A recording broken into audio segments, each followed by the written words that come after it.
Mabuhay pageant fans! Welcome back to my YouTube channel. Hey Adam G, how are you all doing? How is everyone doing though? Ilang lechon at fiestahan mo nandun ang nakain nyo ngayong Pasko? Or did you just take a break from work and everything else, just like me? After the left and right na pageant coverages this pageant season, I took some time off to reflect on the good year it has been for Philippine pageantry. Would you believe in a span of 12 months, we were able to achieve really high placements in pageants despite the current condition of our country then? Lockdown upon lockdown, diba? We really have to give it to our girls, the organizations, their glam team, their designers, and everyone else who gave it their all. So for today's content, since it is almost year end, now is a perfect time to look back on how our country performed in the world of pageantry this year. There was no doubt that this year was an eventful one, full of victories, happenings, and announcements which caught us off guard. So how are we assessing Team Philippines this year? Well, you better listen on it. Here is my full report.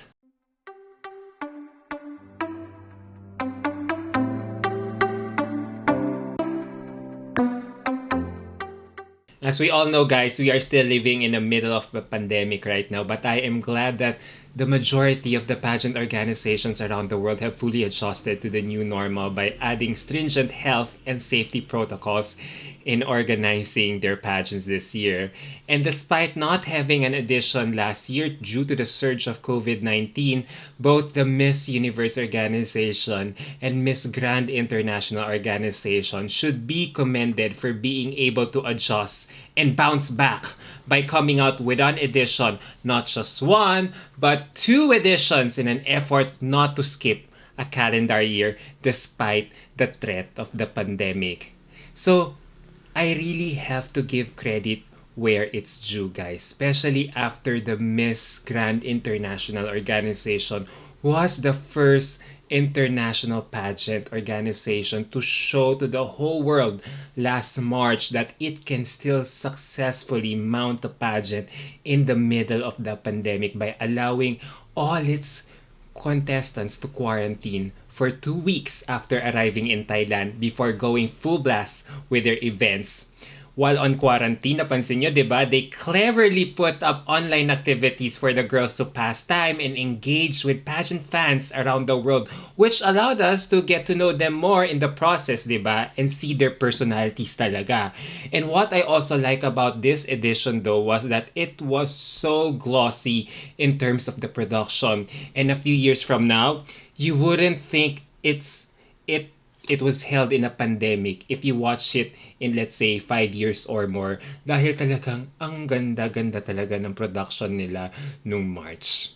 So 2 months after, the Miss Universe organization also successfully organized its 69th edition by creating a safe bubble for all its contestants in Hollywood, Florida. 'Di ba? It also took Miss Universe another year to cope up with the challenges posed by COVID-19. And although pageant fans lament the lack of outdoor activities during this edition, the organizers deem it more necessary for the girls to stay indoors and limit their activities to mostly sponsor shoots and talks to easily monitor the health and safety of all its contestants. And as for content, napansin nyo naman, guys, 'di ba? Mayat-maya naman ang mga binibigay nila sa atin, binubusog nila tayo through with their activities ng mga girls by releasing their fadil photos of the girls, media interviews, and various online content. So I really applaud the organization for making the short stay of the girls filled with activities, and the show was as fabulous as ever. Unfortunately, though, guys, the same cannot be said about Miss Echo International, which held its pageant in Egypt last April.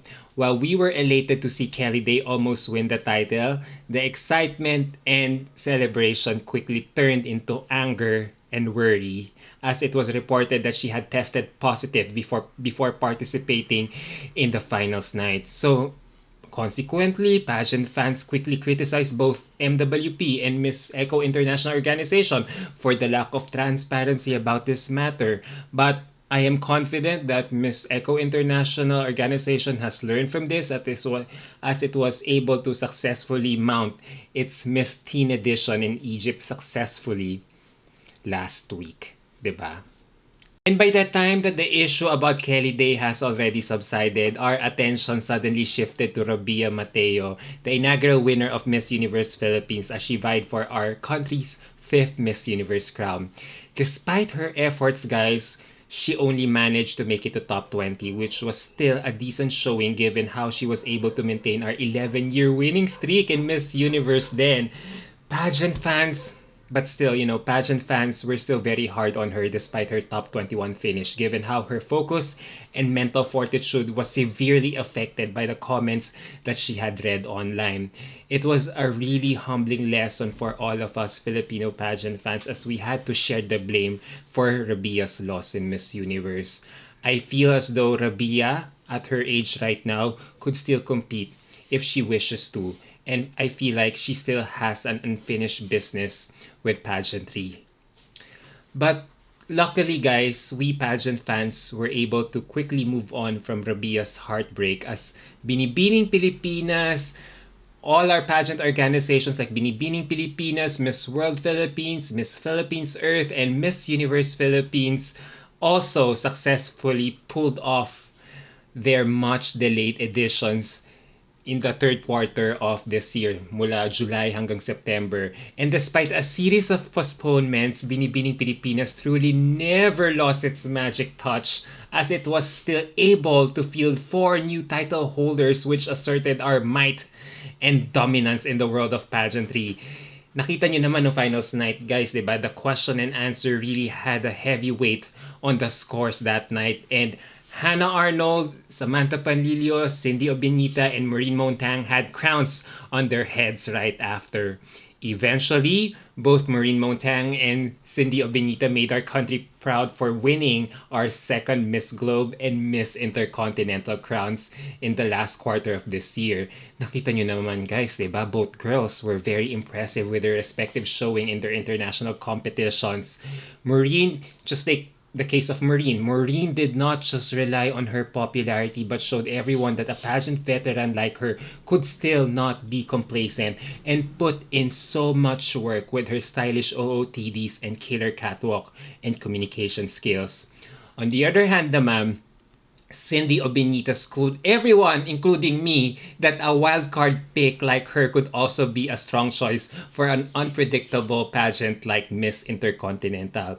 With her level of preparation, impeccable styling, and a heart of gold, it was more than enough to convince the Miss Intercontinental organization that she was the next in line.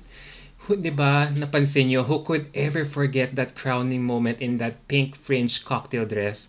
Cindy talaga totally had her Cinderella moment when the clock struck midnight and it was just so iconic. And so we were hopeful that both Maureen and Cindy's winning streak would ebb on Samantha Panlilio, who was next to compete for the Miss Grand International pageant scheduled in Phuket, especially after her fellow Binibini sister Samantha Bernardo also almost won the recent edition of the pageant earlier this year. Who could ever forget that magical cape reveal during prelims which gave everyone goosies, diba? However, despite Samantha Panlilio's effort and strong showing, she was still shut out of a placement even in top 20, which prompted Filipino pageant fans to question the pageant owner's credibility and integrity. Hence, the clamor for this pageant franchise to be dropped by BPCI grew stronger again.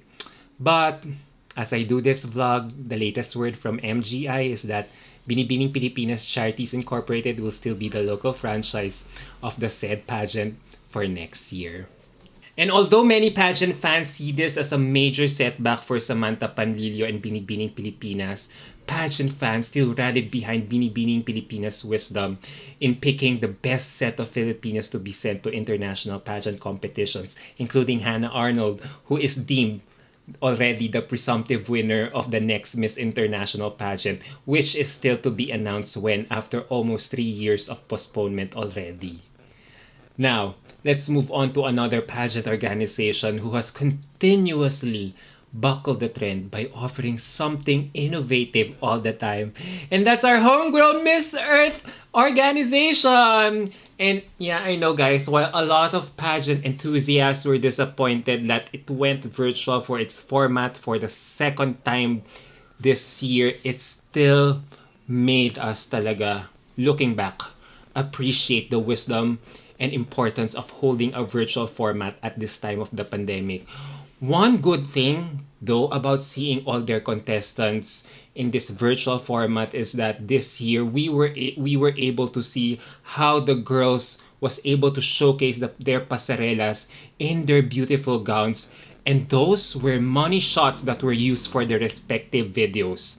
The dramatic lighting and beautiful backdrop even enhanced their performances, which made it really one beautiful spectacle to follow. And this was how Naela Alsharbaji, I feel, our Miss Philippines Earth this year, did her strategy. And for that, she was rewarded a top 8 slot for this year's Miss Earth.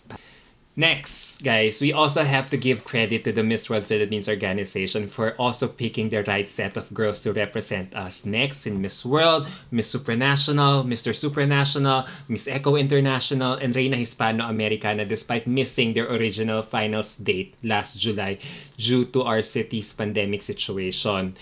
Nakita nyo naman, di ba? Unahin na natin, both Dindy Pajares and John Adahar truly made this year's Mr. and Miss Supranational a memorable one to follow among Filipino pageant fans with their engaging personalities and great stage presence on stage. And even though they were both appointed for their respective titles at the last minute, it still did not dampen them to give their best for the competition. Dindy, who we waited for years to stage her huge comeback in pageantry, showed her caliber as a performer all throughout the pageant, which eventually merited her a top 12 finish in the finals.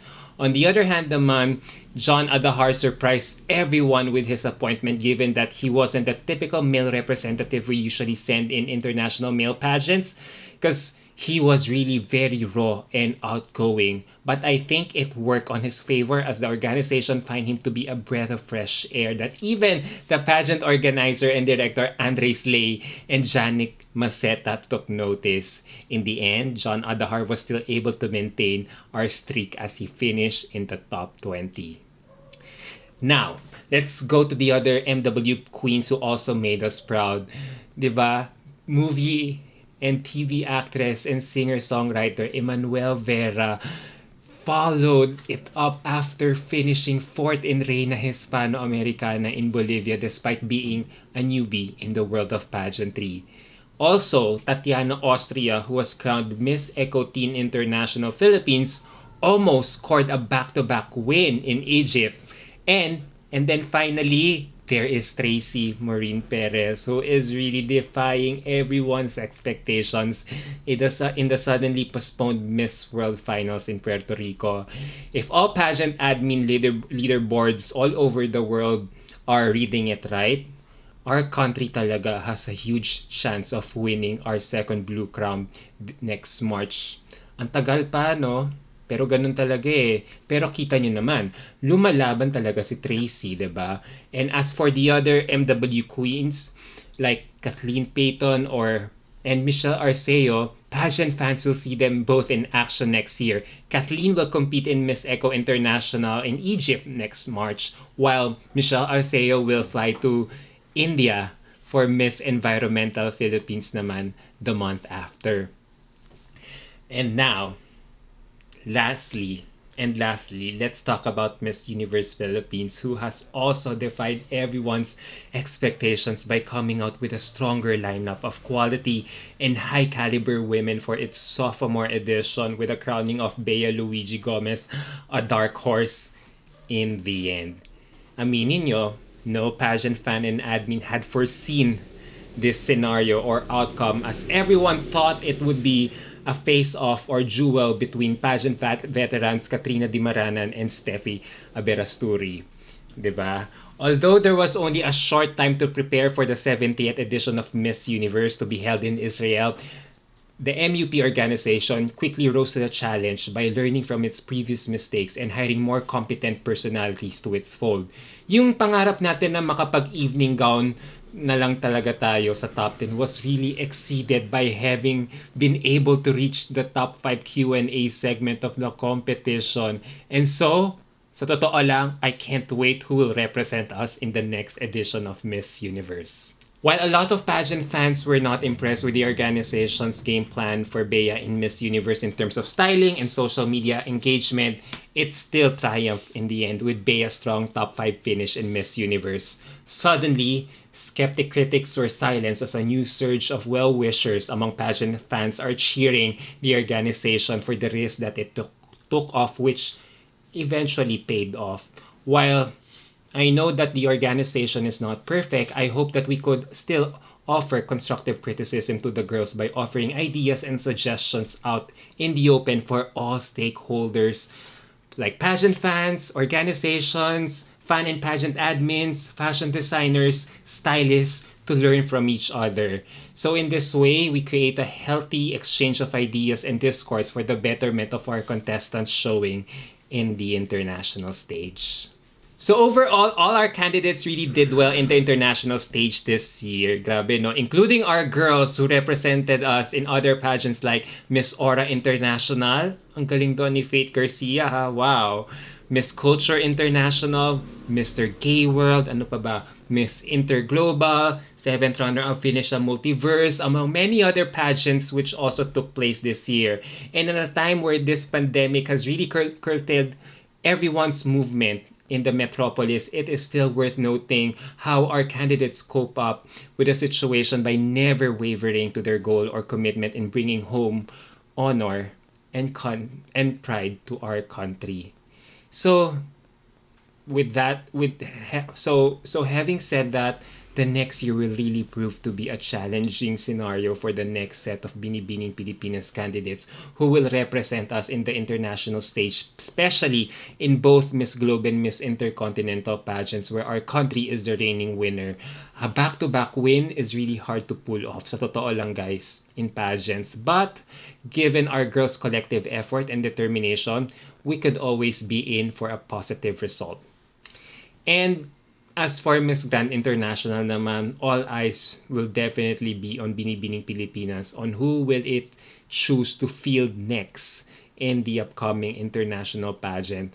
Our country, pansin nyo naman guys, diba? Our country is always a hit and miss in this pageant system. So when we send the right candidate, we automatically make it to top 5, resulting to almost winning the pageant in 2 occasions, 2016 and earlier this year. So Binibining Pilipinas lang talaga just has to be consistent in choosing carefully the right candidate who will easily fit the pageant's prototype from the get-go.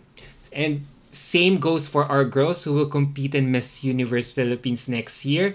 No doubt, the top 5 finish of Bea Luigi Gomez will surely serve as an inspiration and motivation for the girls to succeed more in this pageant system, as our country is finally back in top 5 after 2 years of just being in top 20.